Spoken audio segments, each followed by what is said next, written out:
म्हणजे काही विद्यार्थी फ्रंट बेंचवर बसणार असतात, काही मिडल बेंचवर असतात, काही बॅक बेंचवर असतात. तर तुम्ही कुठल्या Actually ज्यावेळी जो खास मित्र होता तो आजही तुमच्या कॉन्टॅक्ट मध्ये आहे का? तर म्हणजे त्यासोबत एखादा तुम्ही म्हणजे फन्नी किस्सा वगैरे किंवा कांड केलेला तुम्ही सांगू शकता का? कॅमेऱ्यावरती सांगण्यासारखं सांगतो, असे भरपूर आहेत. ऑफलाईन सांगेल मी तुला.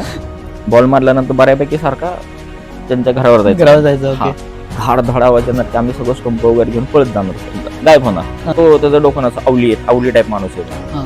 त्याचं डोकं असं वेगळं चालतं. मला माहिती ह्याच्या डोक्यात एकदा आलं काही, हा. ठीक आहे, तर हा काही ना काहीतरी करणार. आहे बरं. मस्ती केल्याशिवाय राहणार नाही, करणार तो आणि काहीतरी कॉमेडीच करणार रे. हा. शाळेत नाही होतो एक दिवस हम्म. आणि ते काका पब्लिक टॉयलेट वगैरे असतं नाही का, हा. त्याला दिसले आत गेले. मला थांब मी काय करतो बघ फक्त. 26 जानेवारी 2006. ओके. ठीक आहे, असं परफेक्ट लक्षात ठेवण्यासारखीच डेट येईल. हा. ऑफिस वगैरे बघितलं नाही का, मुलं वगैरे सगळे आले होते, हा. कॉन्व्हेंट वगैरे ओके. सगळं इंग्लिश मध्ये. बरोबर. आपण असं गावाकडनं आलेलो. नॉर्मली ते राहताना आपल्या डोक्यात नाही की यार आपण गावाकडनं वातावरण आलेलो. बघूनच थोडंसं भीती आपण निर्माण होते हा आपल्याला. थोडंसं Backstep मागत आहे असतो का काय आपण, आपल्याला backstep, असं यार वाटतं. यार कुठं आलो, काय वाटेल त्यांना. हा. परत आतमध्ये एचआर वगैरे नाही, हा. माझा नंबर आला. ठीक आहे, तर मला हडपसरला जायचं. मी हडपसरला कसं गेलो, हम्म.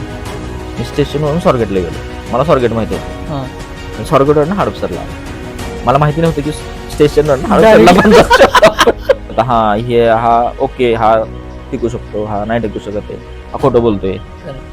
भरपूर नमुने भेटतात इंटरव्ह्यू मध्ये. इंटरेस्टिंग आहे. म्हणजे असं कधी तुमच्या बाबतीत झालं का सर, म्हणजे तुम्ही रेझ्यूम पाहिला त्याच्यामध्ये असं निघलं की म्हणजे हार्ड वर्किंग, ऑनेस्ट, आणि जेव्हा सिलेक्शन झाल्यावर सगळ्यांच्या तो तरी फ्लोअरला लोकं- आला तेव्हा निघला तो सगळ्यात जास्त आळशी निघाला, असं कधी झालंय का? हा मित्रांनो, आमच्या या पॉडकास्टच्या पहिल्या एपिसोडमध्ये तुमचं हार्दिक स्वागत. तर हा आमचा पॉडकास्टचा पहिलाच एपिसोड आहे आणि आजच्या एपिसोडमध्ये आम्ही गेस्ट म्हणून इन्व्हाइट केले ते म्हणजे आमचे शक्ती सर. तर चला पाहूया, आम्ही शक्ती सरांसोबत आपल्या गप्पा करायच्या आहेत. आणि ॲक्च्युली पॉडकास्ट बनवायचं कारण असं आहे की मला असं वाटतं की म्हणजे जेवढे पण पॉडकास्ट होतात ते कसे म्हणजे खूप मोठ्या सेलिब्रिटींचे होतात किंवा खूप फेम मिळवलेले आहे किंवा खूप हायली सक्सेसफुल लोक जे झालेले आहेत त्यांचे पॉडकास्ट होत असतात. तर मला वाटतं की प्रत्येकाची जी लाईफ जर्नी आहे, प्रत्येकाचा जो स्ट्रगल आहे, प्रत्येकाची जी स्टोरी आहे ती इन्स्पायरिंग असते आणि ती लोकांपर्यंत पोचली पाहिजे असं माझं म्हणजे मला मनापासून असं वाटतं. आणि त्यासाठी मला वाटतं की हा जो प्लॅटफॉर्म आहे तो मला यूज करावा असं वाटतो. आणि यूट्यूब थ्रू किंवा इंस्टाग्राम थ्रू जी सर्वसामान्य लोक आहेत आमच्या तुमच्यासारखी, तर त्यांनी पण आपल्या लाईफमध्ये काही ना काहीतरी रिमार्केबल अचिव्हमेंट केलेली असते, तर ती त्यांची जर्नी आणि त्यांचा प्रवास या माध्यम थ्रू पूर्ण लोकांपर्यंत आणि पूर्ण ऑडियन्सपर्यंत पोहोचवायचं माझा म्हणजे प्रयत्न आहे. तर चला पाहूयात. तर आजचे गेस्ट आमची शक्ती सर आहेत, तर त्यांच्याशी गप्पा करूया. सर तुम्ही तुमचं थोडक्यात इंट्रोडक्शन आहे आमच्या ऑडियन्सला. पहिलं तर मी सांगेल की मला ते पॉडकास्टवरती बोलायल्याबद्दल आभारी आहे तुमचं. पण असं मला असं वाटत नाही की माझा पहिला तसा इंटरव्ह्यू वगैरे आहे आणि माझ्यासारखे असे तुम्हाला नाही का पुण्यामध्ये हजारो लोक भेटतील. म्हणजे जे लोक बेसिकली घर सोडून आलेले आहेत, बरोबर. तर त्यांची प्रत्येक बॅकग्राऊंडमध्ये जर बघशील ना तर प्रत्येक काही ना काहीतरी स्टोरी आहे. स्टोरी आहे. माझं गाव फलटण, ओके. सातारा जिल्ह्यातील तालुक्याचं ठिकाण, संस्थानिक गाव. छत्रपती शिवाजी महाराजांच्या पहिल्या पत्नी श्रीमंत सईबाई राणीसाहेब आमच्या गावच्या.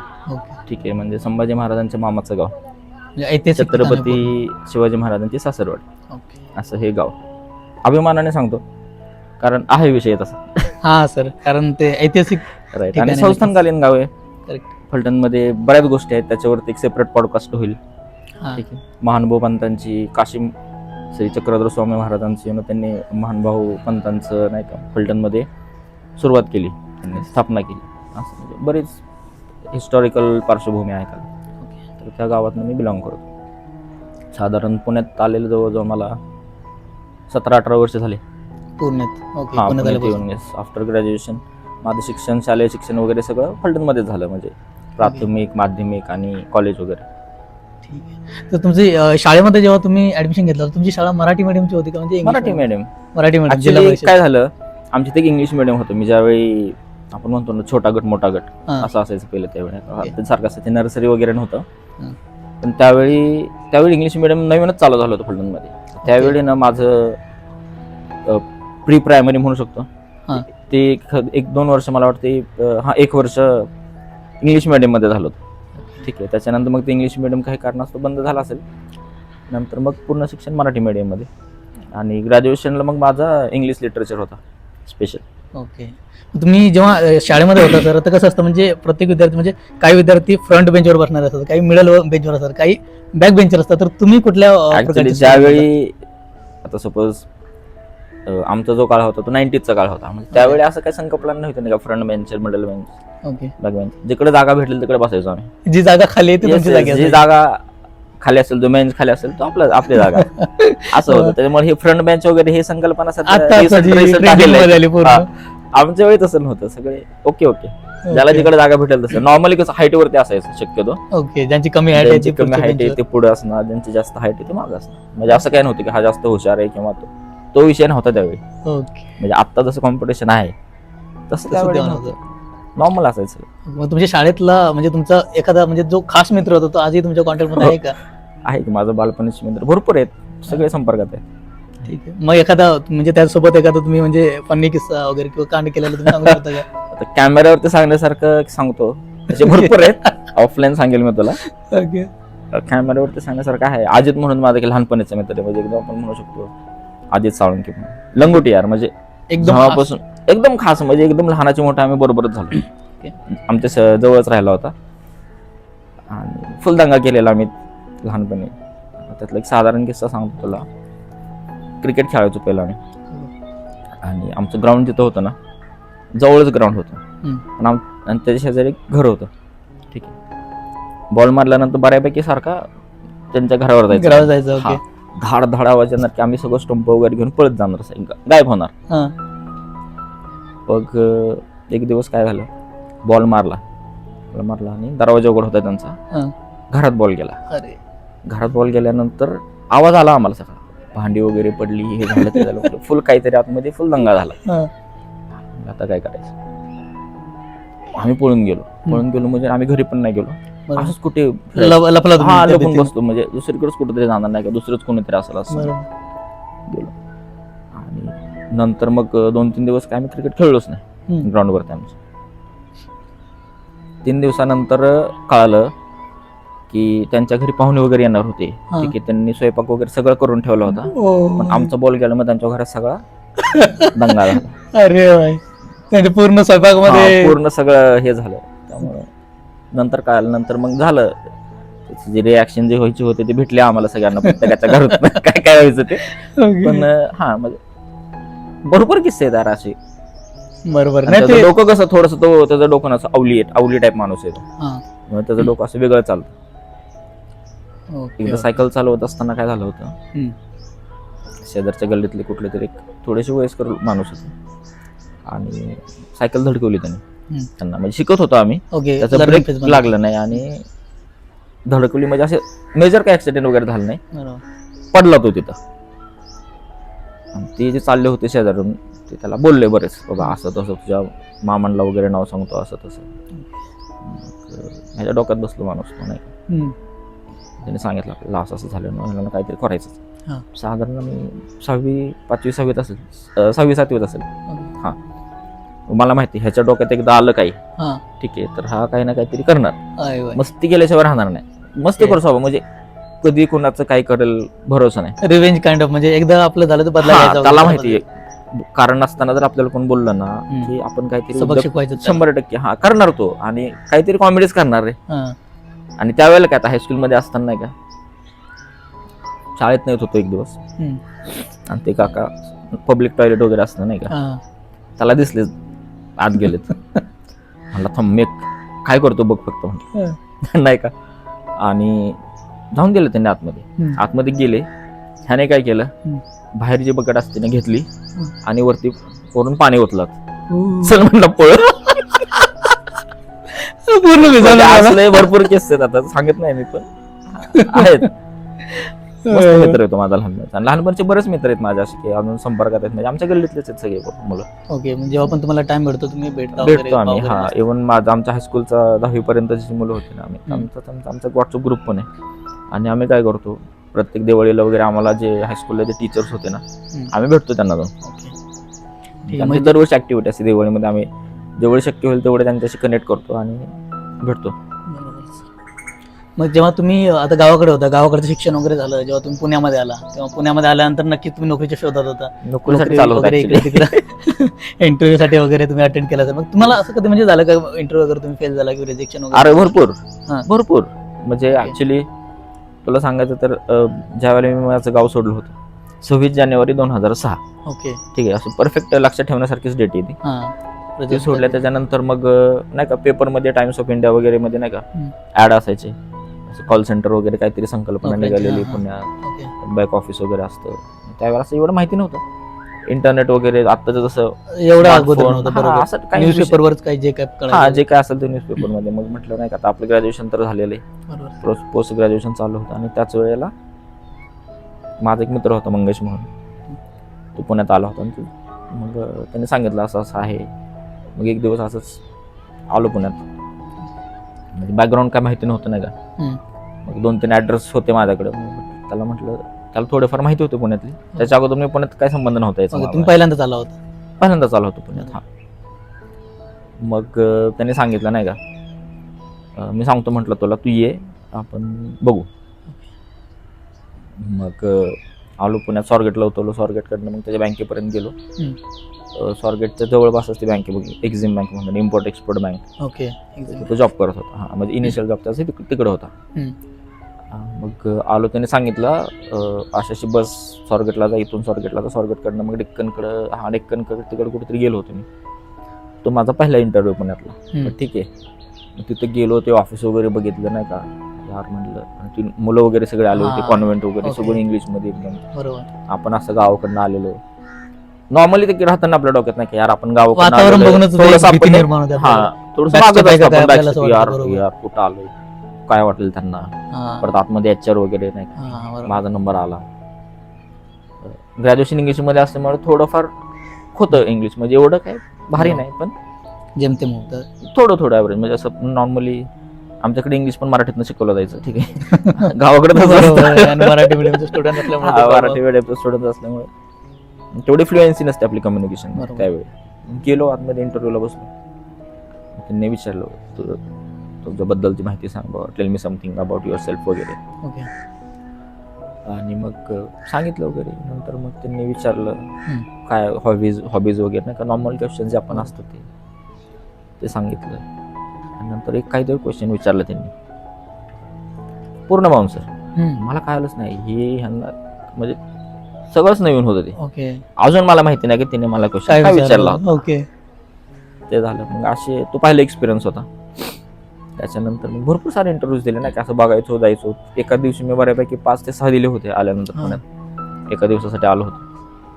त्याच्यानंतर मग परत गेलो, मग थोडंफार समजलं, मग थोडाफार अभ्यास केला. ओके. नाही का, काय विचारतात हे जे एक आयडिया आले आपल्याला. बरोबर. कारण असं सांगायला वगैरे कोण नाही ना बाबा, गायडन्स महत्वाचा असतो. करेक्ट. तो नसल्यामुळे मग नंतर एक दिवस म्हटलं आता आपल्याला जायचंय पुण्यात. पुण्यात जायचं, काय होईल ते होईल. ओके. आलो. मग तो होताच, माझा मित्र होता मंगेश, त्याचा भाऊ पण पुण्यातच आला होता बऱ्यापैकी. तो आमच्या अगोदर साधारण 8-9 महिने पूर्वी आला होता. आणि खरं तर मी त्याच्यामुळे पुण्यात आहे आज. ओके. तो माझा जो मित्र आहे मंगेश जगदाळे म्हणून, त्याच्यामुळे पुण्यात आहे. आणि आल्यानंतर मग इंटरव्ह्यू द्यायला चालू. जिकडे असेल तिकडे इंटरव्ह्यू द्यायचं. मग फनी किस्सा सांगतो. पुण्यात आल्यानंतर, पुण्यातलं काय माहिती नव्हतं ना, पण पास वगैरे घेतला होता तो वन डेचा, नाही का एका महिन्याचा पास असतो किंवा वन डे पास असतो. एका महिन्याचा पास घेतला होता, म्हणजे कुठल्या पीएमटी मध्ये बसलं ते दाखवलं ते ओके. त्यामुळे ते एक महिन्याचा पास काढला होता. आणि पुणे स्टेशनला इंटरव्ह्यूला आलो होतो. पहिला स्वारगेटला एक इंटरव्ह्यू दिला होता, त्याच्यानंतर पुणे स्टेशनला आलो होतो. पुणे स्टेशनच्या मागच्या बाजूला ते सौरभ हॉल वगैरे आहे ना, तिकडे एक कॉल सेंटर होतं. तिथे इंटरव्ह्यूला आलो होतो. इंटरव्ह्यू वगैरे झाला आणि आम्ही राहिला हडपसरला. ठीक आहे. तर मला हडपसरला जायचं होतं. तर मी हडपसरला कसं गेलो, मी स्टेशनवरून स्वारगेटला गेलो. मला स्वारगेट माहिती होतं आणि स्वारगेटवरून हडपसरला आलो. मला माहिती नव्हतं की स्टेशनवरून हडपसरला पण जाऊ शकतो. बाकीच माहितीच नाही ना, काहीच माहिती नाही. आणि तिकीट वगैरे सारखं काढावं लागेल, त्यामुळे तो पास काढला होता. त्याच्यामुळे बिंदास दिसली. अरे हा स्वारगेटची बस आली, जागा होती, बसलो. मी जास्त गर्दीत वगैरे जाण्याच्या अशा पहिल्यापासून भानगडीत पडत नाही. तिथनं स्वारगेटला. मग माझा मित्र म्हटलं आपल्याला एवढा वेळ काय लागला यायला. अरे मग त्याने सांगितलं मला नाही का, की पुणे स्टेशनवरून आपण स्वारगेटला डायरेक्ट पण असते बस. बरोबर. मग त्यावेळेला कळले यार हा असं पण आहे, म्हणजे काहीच माहिती नव्हतं. काय माहित नव्हतं, नवीन असल्यामुळे नवीन असा गोंधळ असल्यामुळे होत म्हणजे असतो असे काय. हा नंतर आठवतात ते दिवस. पण बरोबर. तो एक दिवस म्हणजे तो एक वेळ होता की तुम्ही स्वतः वेळ इंटरव्ह्यू असतो. द्यायचे सर, पण हा. आता एक अशी वेळ आहे की तुम्ही आता दुसऱ्या जी नोकरीसाठी लोक अप्लाय करतात त्यांचा इंटरव्ह्यू आज तुम्ही घेता. हे जेव्हा तुम्हाला रिअलाइज होतं की एक वेळ होता मी देत होतो, आज मी लोकांचा इंटरव्ह्यू घेतो, कसं वाटतं तुम्हाला? प्रत्येकाच्या आयुष्यामध्ये फेज असते नाही का, सुरुवात कुठेतरी आपली सुरुवात होत असते, आपण बरोबर. देण्यापासून सुरुवात करत असतो. असं कोणी नाही की डायरेक्ट इंटरव्ह्यू येऊन बसला घेतला. बरोबर. त्यांनी पण लाईफमध्ये दिलेलं असते प्रत्येकाने. खरं. त्यामुळे आता असं रिअलाइज होतं की ओके ठीक आहे, आपण देण्यापासून येण्यापर्यंत प्रवास केलाय, म्हणजे हो. आपण काहीतरी लाईफ मध्ये केलं. हा बरोबर. कारण आता कसं आहे, मुलांकडे भरपूर ऑप्शन्स अवेलेबल आहेत, बरोबर की आहे. ते रेफर करू शकतात, हे करू शकतात. नेटवरती इंटरनेटवरती तुमच्याकडे पूर्ण जग अवेलेबल आहे. ठीक आहे. तर जेव्हा तुम्ही आता एखाद्याचा समजा इंटरव्ह्यू घ्यायला सर, तेव्हा समजा एखादा कॅन्डिडेट तुमच्या समोर आहे, तर तुम्ही कोणत्या बेसवर त्याला सिलेक्ट किंवा रिजेक्ट करता? तुम्ही मे बी रिजेक्ट पण करत असणार, काही कॅन्डिडेट तुम्ही सिलेक्ट पण करत असणार. सिलेक्ट पण भरपूर केले. तो कॉमन तुमचा बेस काय आहे की कोणत्या गोष्टी बघून तुम्ही सिलेक्ट करता किंवा कोणत्या गोष्टी बघून तुम्ही रिजेक्ट वगैरे करता? डिपेंड. सपोज जर आपल्याकडे ओपनिंग फ्रेशरसाठी असेल ओके. तर बेसिकली त्याचं बेसिक कम्युनिकेशन कसं आहे, नॉलेज किती, हं. कसं बोलतोय, जज होऊन जातो ना. मला तर एवढ्या वर्ष, आपण आता 16-17 वर्ष झालं ह्याच्यामध्ये, ह्या फील्डमध्ये बघितलं तरी समजतं आपल्याला की ओके. काय असू शकतं. म्हणजे तेवढं होऊन जातं एक्सपिरियन्स, नाही ती नजर असते नाही का, बरोबर. आपल्या कळतं हा हे हा ओके, हा टिकू शकतो, हा नाही टिकू शकत आहे, हा खोटं बोलतोय. Correct. भरपूर नमुने भेटतात इंटरव्ह्यू मध्ये. इंटरेस्टिंग आहे. म्हणजे असं कधी तुमच्या बाबतीत झालं का सर, म्हणजे तुम्ही रेझ्यूम पाहिला त्याच्यामध्ये असं निघलं की म्हणजे हार्ड वर्किंग, ऑनेस्ट, आणि जेव्हा सिलेक्शन सगळ्यांच्या झाल्यावर तरी फ्लोअरला resume आला तेव्हा निघला तोच सगळ्यात जास्त आळशी निघाला, असं कधी झालंय का? असं तर नाही झालं, पण तिथं समजतं ना आपल्याला यार, ते इंटरव्ह्यू मध्ये कसं आता AI वगैरे असल्यामुळं स्टँडर्ड इंटरव्ह्यू रेडीमेड फिल्टरिंग वगैरे होऊन आलेलं असतं. पण ऍक्च्युली ज्या वेळेला समजतं इंटरव्ह्यूला बसल्यानंतर समोर नाही का, समजून जाते ते एक्सपिरियन्सने त्या गोष्टी समजतात. आणि आता तर समाजात सर सध्या आता कसं झालंय, म्हणजे सगळ्यांना असं वाटतं की नाही का, म्हणजे कुणी गव्हर्नमेंट किंवा सरकारी नोकरदार आहे तर त्याला वाटतं की हा याला एक समाजामध्ये स्टेटस आहे किंवा याची एकदम हवा, आणि बाकीच्यांना वाटतं की प्रायव्हेट सेक्टर जॉब म्हणजे नाही का, म्हणजे आलतू फालतू आहे किंवा असं आहे. म्हणजे सगळ्यांना प्रायव्हेट सेक्टर म्हटलं तर कुठलं MIDC किंवा हेच चित्र सगळ्यांच्या नजरेसमोर होते. कॉर्पोरेट विषयी म्हणजे अवेअरनेसच नाही किंवा अशी गोष्ट आहे. तर तुम्हाला काय वाटतं की गव्हर्नमेंट जॉबच म्हणजे समाजामध्ये स्टेटस वाला आहे का बाकी लोक पण त्याच बराबरीने काम करतात आजच्या जगामध्ये? नाही, नॉर्मली कसं एक काळ होता तसा ना, की पहिले लोक म्हणायचे नाही का सरकारीच पाहिजे, सरकारीच असं. प्रॅक्टिकली विचार केला तर ते पॉसिबल नाही. करेक्ट. कारण आज स्टेटस वगैरे ठीक आहे, क्लास 1 क्लास 2 वगैरे तो स्टेटस प्रत्येकाचा वेगळाच असतो, त्याचा काही विषय नाही. पण असं काही नाही की असं प्रायव्हेट सेक्टरमध्ये काम करणाऱ्या लोकांना हे केलं जातं. नॉर्मली समाजात तुम्हाला हे कधी भेटतं, ज्यावेळेला तुम्ही समाजातल्या लोकांशी कसं बोलता, कसं वागता, तुमचं राहणीमान कसं आहे, त्याच्यावरून अल्टिमेट तुमचं वागणूक कशी आहे, भले तुम्ही कोणत्या पोस्टला असो पण तुमचे बिहेवियर कसं आहे, याच्यावरती तुमचा स्टेटस ठरवलं नॉर्मली समाज ठरवत असतो. त्याच्यामुळं सरकारी असो, प्रायव्हेट असो किंवा बिझनेसमध्ये, बिझनेस लाईनमध्ये असो, असं मेजर असा काही फरक पडत नाही त्याच्यामुळे सगळं तुमच्या बिहेवियरवरती अवलंबून असं, तुम्ही लोकांशी कसं बोलता, लोकांचं काय, बरोबर. आणि तुमचं हवा जरी असली तर नाही काही थोड्या काळासाठी असते ती, कारण कसं आहे, ultimate हवाच असते behavior. शेवटी. बरोबर. ठीक आहे, तर त्याचं असं काय मेजर मला तर असं काय वाटत नाही, की मला असं पर्सनली कधी फील झालं नाही की लोक हे करत नाही, मान सन्मान वगैरे तसं काय नाही. आणि आज समाज आहे शेवटी, सगळ्या प्रकारचे लोक. बरोबर आहे, सगळ्या प्रकारचे लोक भेटत जाणार. येस. आणि आता सध्याची स्थिती कशी आहे सर, म्हणजे भरपूर लोक आता शिक्षित झाली, अगोदरसारखं नाही राहिलं. आता हर एक माणूस ग्रॅज्युएट होतो, हर एक माणूस चांगलं शिक्षण घेत आहे, शिक्षित लोकांची संख्या वाढली, पण तेवढ्याच झपाट्यानं आपल्याला बेरोजगारी पण पाहायला मिळते समाजामध्ये. मग काय वाटतं की म्हणजे पर्याय नसल्यामुळे ती लोक बेरोजगार आहेत, काय नसता येईना अंगण वगैरे असा प्रकार, म्हणजे तुम्हाला काय वाटतं? हे बघ, आता जेवढा मला एक्सपिरियन्स आहे ना, आता जेवढ्या प्रकारच्या लोकांना मी भेटतो, ठीक आहे, आता पहिलं पद्धत वेगळी होती. पहिले 60% जरी असले, 55% जरी असले, आणि आत्ताच 80-90% असले, बरोबर, तरी नॉलेज वाईज आत्ता कसं झालेलं आहे, ग्रॅज्युएशन होणाऱ्यांची संख्या खूप वाढली, क्वांटिटी वाढलेली, क्वालिटी राहिलेली नाही. आता जेव्हा आम्ही इंटरव्ह्यू घेत असतो वेगळ्या ठिकाणी, भरपूर ठिकाणी घेतलेले, तर लोकांना बेसिक म्हणजे मुलांना बेसिक गोष्टी पण माहिती नसतात. मग असा विचार पडतो की यार हा ग्रॅज्युएट झाला कसं काय, इथपर्यंत आला कसं काय, अडकतो कुठं. तुम्ही ठीक आहे, पैशाच्या जोरावरती तुम्ही करू शकता नाही का, डिग्री घेऊ शकता, हे घेऊ शकता, पण ऍक्च्युली ज्या वेळेला तुम्हाला इंटरव्ह्यू द्यायला तुम्ही फेस करता प्रायव्हेट सेक्टरमध्ये स्पेशली, ठीक आहे, तर तिथं तो अडकतो. कारण तिथं स्किल मॅटर करतं, तिथं स्किल मॅटर करतं. ज्याच्याकडे आहे तो जातो, ज्याच्याकडे नाही तो राहतो. सिम्पल कॅल्क्युलेशन आहे. त्यामुळे मी तर असं म्हणणार नाही की जॉब वगैरे नाही, हे झालं ते झालं, असं नाहीये. भरपूर जॉब आहेत, पण त्या जॉबसाठी जे लोक क्वालिफाय पाहिजेत, जे क्वालिफिकेशन पाहिजे, ओके ज्या क्वालिटीची लोक पाहिजेत ती भेटत नाहीत ऍक्च्युली कंपन्यांना. करेक्ट आहे सर. त्यामुळे हा विषय तोच झालेला आहे की क्वांटिटी वाढलेली आहे, क्वालिटी नाही राहिली. करेक्ट आहे सर. आणि आता कसं झालंय म्हणजे गावाकडची जी पण पोरं आहेत, आता मी म्हटलं जसं की म्हणजे प्रायव्हेट सेक्टर म्हटलं की नाही का लोकांना MIDC किंवा हे चित्र डोळ्यासमोर येतं. कॉर्पोरेट आहे हे अजूनही भरपूर लोकांना माहीत नाही, किंवा भरपूर लोकांना म्हणण्यापेक्षा शिकलेल्या तरुणांना पण माहीत नाही आहे की खरोखर म्हणजे कॉर्पोरेट अशा कंपन्या असतात किंवा ह्या सुखसुविधा असतात, असं काम वगैरे असतं, काही आयडिया नाही. तर जर म्हणजे तुम्ही तुमच्या भाषेत आणि तुमच्या एक्सपिरियन्सनुसार सांगायचं म्हटलं तर कॉर्पोरेटमध्ये IT, BPO, त्यानंतरला बॅकएंड वर्क, व्हॉइस, या गोष्टी कशा सांगाल तुम्ही, कसं तुम्ही त्याला डिस्क्राईब? हे बघ, आता असं तर राहिलेलं नाही, गाव राहिलेलं नाहीत. ठीक आहे, ओके शहर आणि गावांमध्ये असं मेजर असं काही पहिलाच असा ड्रास्टिक चेंज असायचं नाही का, असायचं. असं गावाकडे गेल्यानंतर तसं प्रॉपर गाव आहे असं. करेक्ट. असं तसं सध्या तसं वातावरण नाहीये, सगळ्याला सगळ्या गोष्टी बऱ्यापैकी माहिती आहेत. ओके ठीक आहे, आता हा जो मोबाईल आला आपल्याकडे, पूर्ण जग तुमच्याकडे. असं कुठलाही मुलगा नाही आजकालचं की नाही का त्याच्याकडे स्मार्ट मोबाईल नाही, आणि त्याच्यामध्ये मग त्यातनं तुम्ही काय कंटेंट घेता ते महत्वाचं.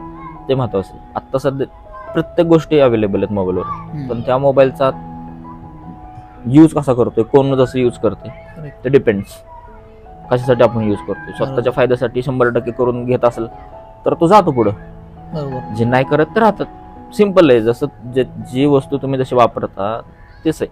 म्हणजे मग असं गावाकडचं किंवा शहराकडचं असं मेजर असं मला तरी काय वाटत नाही. ओके. सगळ्यांकडे सगळं आहे, सगळ्यांना सगळ्या गोष्टी मोबाईल असल्यामुळे बऱ्यापैकी सगळ्यांना सगळं Accessible माहिती आहेत. झालेलं आहे, इझिली ऍक्सेसिबल आहे यार. करेक्ट आहे सर. आणि ज्या वेळेला इंटरव्ह्यू घेताना आपण ह्या वस्तू बघतो मुलांची की त्यांना इंटरव्ह्यू मध्ये बेसिक्स पण माहिती नसतं, आपण कुठल्या स्मार्टली कसं आपण तेव्हा answer ते केलं पाहिजे. डिसअपॉइंटमेंट कुठे ना कुठेतरी येते की एवढे मनापासून success वाटतं. असताना पण शक्यतो आपल्या गावाकडची जी मुले जातो, मी बऱ्यापैकी इंटरव्ह्यूज घेतलेले आहेत, सांगली साईड, सोलापूर, कोरेगाव वगैरे, नाही ओके. का. वाईट वाटतं यार, एवढं सगळं अवेलेबल असताना जर मुलांची जर ही अवस्था असेल अशी, तर मग हे कुठेतरी वाईट वाटतं मनाला यार.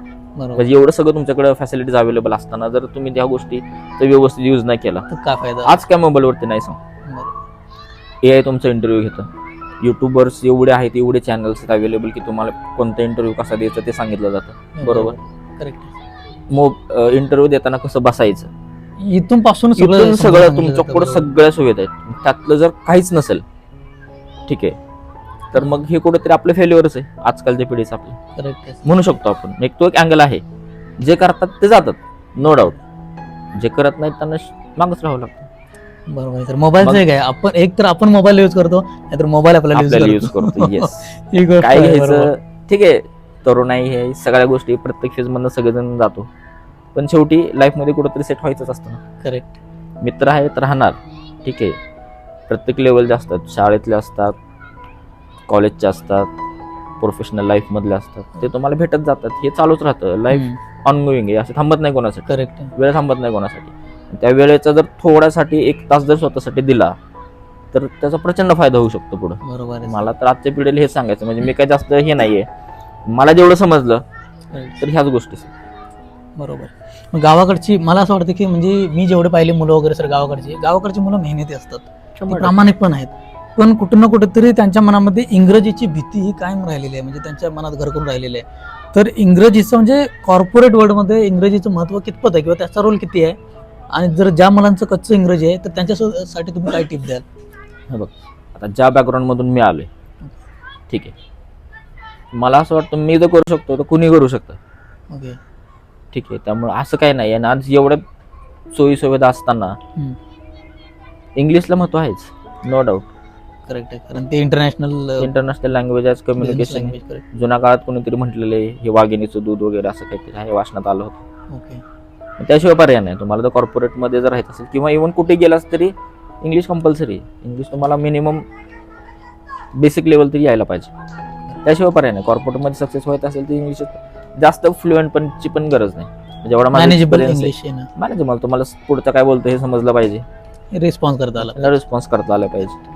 बाकीचे लिहायला तर आपल्याकडचे मुलं तगडेच आहेत, लिहायला सांगितलं तर 10 पेजेस लिहितील, पण बोलायला सांगितलं तर 4-5 लाईन्स बोलायचं म्हटलं तरी मुश्किल होऊन जातं. येत असतं त्यांना, पण एक त्यांचं ते नाही का आपल्या न्यूनगंड असतं, यार चुकलं तर काय होईल, चुकलं तर काय प्रॉब्लेम, बरोबर. चुकलं तरच येणार आहे, ट्राय केलं तरच येणार आहे, नाही केलं चुकूनच माणूस शिकत असतो नाही का, असं 100%. करेक्ट आहे.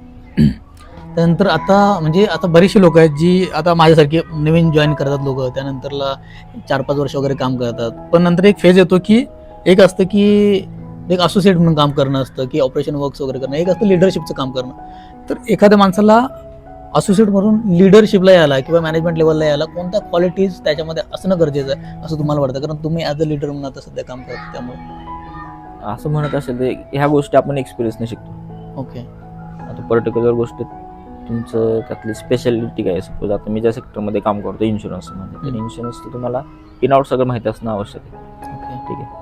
बरं, आता मॅनेजमेंटमध्ये रोल असताना आपण इंडिव्हिज्युअल जर ज्यावेळेला रोल असतो त्यावेळेला आपल्याला माहिती आपल्याला काय करायचं असतं. मॅनेजमेंटमध्ये असताना आपल्याला एक 20-25 लोकांकडनं आपल्याला काम पण करून घ्यायचं असतं. हां, ते पण. मग तुम्ही त्यांच्याशी कसं बिहेव करता, तुमचं त्यांना तुम्ही मॅनेज कसं करता, ह्या गोष्टी पण मॅटर करतात. ह्या गोष्टी एक्सपिरियन्सने शिकत जातो. जसं जसं एक्सपिरियन्स येतो आपल्याला आणि आपल्याला माहिती आहे आपल्याला ह्या सेक्टरमध्ये आपल्याला पुढं जायचं आहे. करेक्ट. पहिलं तर आपलं डिसाईड केलं पाहिजे एक गोल, नाही का, एक ध्येय. मला ह्या सेक्टरमध्ये आपल्याला ह्यातच ग्रो करायचं आहे. करेक्ट. ज्या वेळेला आपण डिसाईड केलं असं नंतर मग आपण प्रयत्न करतो. ओके. नॉर्मली कसं होतं, लोक काय करतात, बाबा हां मी 2 वर्ष ह्या कंपनीत काम केलं, मी 1 वर्ष त्या कंपनीत काम केलं, 1 वर्ष त्या कंपनीत काम केलं. ज्यावेळेला डिसाईड नसतं त्यांचं ध्येय त्यावेळेला ते बऱ्यापैकी भरकटलं जातं पब्लिक. ज्यावेळेला आपल्याला डिसाईड असतं, भले तुम्ही कंपनी कितीही चेंज करा, पण तुम्हाला माहिती आपल्याला टार्गेट सेट असेल, 100% आपण त्या दिशेने जाण्याचा प्रयत्न करतो आणि त्यासाठी लागणारे क्वालिटीज आपल्याला भेटत जातात. म्हणजे आपण डेव्हलप करत जातो इनडायरेक्टली आपल्यामध्ये, करेक्ट. होऊन जातं ते, असं काही नाही. पण ध्येय निश्चित करणं महत्त्वाचं आहे. आपल्याला ह्याच्यामध्येच करिअर करायचं आणि ह्याच्यामध्येच आपल्याला एका लेवलवरती जायचं. बरोबर सर. त्याच्यानंतर म्हणजे आजच्या पॉडकास्ट थ्रू एक जर मेसेज तुम्ही बेस्ट द्यायचा असेल यंग क्राऊडला आमच्या, तर काय तुम्ही द्याल, की बेस्ट मेसेज तुम्हाला काय आवडतो, किंवा तुम्ही मे बी कोणाला तर म्हणजे आता प्रत्येकाचं एक असतं की मी आता APJ अब्दुल कलाम, त्यानंतरला MS धोनी या लोकांना भरपूर फॉलो करतो वगैरे, आणि त्यांचे विचार किंवा त्यांनी कसे डिसिजन मेकिंग वगैरे करतात किंवा त्यांचे विचार काय, त्यांचे थॉट्स काय, रतन टाटा सर म्हणा, तर हे माझी इन्स्पिरेशन राहिलेले आहे. स्वामी विवेकानंद, तसं तुमचे पण कुठल्या ना कुठली तरी व्यक्ती तुमचा आयडल असेल, तर त्यांच्या थ्रू तुम्ही वाचलेलं एखादं थॉट किंवा एखादी गोष्ट तुम्ही जर शेअर करायची असेल आज आमच्या क्राऊडला, तर काय? इन्स्पिरेशन असं जर म्हणशील ना गुरु, तर माझ्या लाईफमध्ये माझे इन्स्पिरेशन माझे वडील आहेत. ओके. ठीक आहे. आणि बाकीचे इन्स्पिरेशन आहेतच. मी भरपूर बुक्स वगैरे वाचलेले आहेत, बऱ्यापैकी हे केलेले. पण इन्स्पिरेशन जर म्हणशील तर मी काय माझ्या वडिलांकडूनच घेत आलेलो आहे. ओके. आणि संदेश वगैरे असं काही देणार नाही, पण हार्डवर्कसाठी शॉर्टकट नाही आहे. ओके. ठीक आहे. सक्सेस व्हायचं असेल तर हार्डवर्क हाच ऑप्शन आहे, दुसरा पर्यायच नाही, दुसरा ऑप्शन नाही. येस, शॉर्टकटमधून तुम्हाला सक्सेस भेटेल, पण तो परमनंट नाही भेटणार. आणि ऍक्च्युली सक्सेस झाल्यानंतर जो एक फील असतो ना, तो जर घेत असेल ना, तर हार्डवर्क शिवाय पर्याय नाही. बरोबर. हार्डवर्क करेक्ट आहे. आपण काहीतरी केलं त्याचं समाधान आपल्याला तेव्हाच भेटतं जेव्हा आपण ते हार्डवर्किंग मध्ये करून केलेलं असेल. आता समजा एखादी मला लॉटरी लागली, मला ते समाधान नाही भेटणार, लागली माहिती आहे पण ते समाधान नाही भेटणार. एखादी मी समजा आज एखादं प्रिपरेशन करत आहे UPSC वगैरे 3-4 वर्ष म्हणजे खूप घासून मी अभ्यास केला आणि मला तेव्हा रिझल्ट येतो, तेव्हा समजेल मला की भाई तुझं क्लिअर झालेलं आहे, तेव्हाचा जो आनंद असतो एखाद्या कॅन्डिडेटचा, ते खरंच सुख असतं. हार्डवर्क केलं ना तुम्ही, तुम्हाला सक्सेस 100% भेटतो. हे माझ्या एक्सपिरियन्स मधून सांगतो. मी आतापर्यंत बऱ्याच लोकांचे इंटरव्ह्यू वगैरे ऐकले, मोठे मोठे लोक, प्रत्येकाचं तुम्ही जर बघाल तर ते एंड ऑफ द डे ते हेच सांगतात की तुम्हाला हार्डवर्क शिवाय पर्याय नाही. आणि तो स्वतः मी एक्सपिरियन्स केल्यामुळे मी पण आज ते सांगतोय की हार्डवर्क आणि स्वतःशी प्रामाणिक राहा. ठीक आहे, जे काय कराल ते स्वतःशी प्रामाणिक राहा, 100% यश तुम्हाला भेटणार. फक्त प्रामाणिकपणे कष्ट केले पाहिजेत, काही करायची तयारी असली पाहिजे. महत्त्वाचं म्हणजे तुमचं टार्गेट ध्येय निश्चित, कारण मला हे करायचं आहे आणि त्या दिशेने प्रामाणिकपणे प्रयत्न करा, स्वतःशी प्रामाणिक राहा. दुनियाला दाखवण्यासाठी तुम्ही काय करू नका. काय उपयोग होत नाही. दुनियाला चांगल्याला चांगलं, वाईट वाईट, ते ठीक आहे आपण समाजात राहतो, नो प्रॉब्लेम, पण शेवटी आपल्याला काहीतरी करायचं. बरोबर. कोण तुम्हाला येऊन म्हणणार नाही गुरु माझं मी तुला हे 1 लाख रुपये देतो, नाही, बिलकुल नाही, अजिबात नाही. ठीक आहे. मग ह्या गोष्टी महत्वाच्या आहेत आयुष्यामध्ये. त्याच्यामुळे स्वतःशी प्रामाणिक राहा, प्रामाणिकपणे कष्ट करा, 100% यश भेटणार. कोणीतरी येतं, कोणीतरी हे चालू असतं पॉलिटिक्स वगैरे, ह्या गोष्टी होत राहणार. तुम्ही कुठं जा, कोणत्या सेक्टरमध्ये जा, सब्र का फल एंड ऑफ द डे मीठाच असतं. ते होत राहतं. त्यामुळे डिमोटिवेट, तर पहिली गोष्ट डिमोटिवेट कधी होऊ नका, व्यसनांकडे जाऊ नका. ठीक आहे, कुठलं व्यसन करू नका, महत्वाची गोष्ट सांगायची. नाहीतर आजकाल कसं आहे, थोडंसं काय झालं की लगेच खांबा लगेच घेऊन होतं, बसतो बरोबर. की चालू. नाही हा ट्रेंडच झालेला आहे सर, बऱ्याच ट्रेंड आहे हा, ट्रेंड आहे जरा आजकाल. disappoint वाईट झाली वाटतं ते बघून. बरोबर आहे.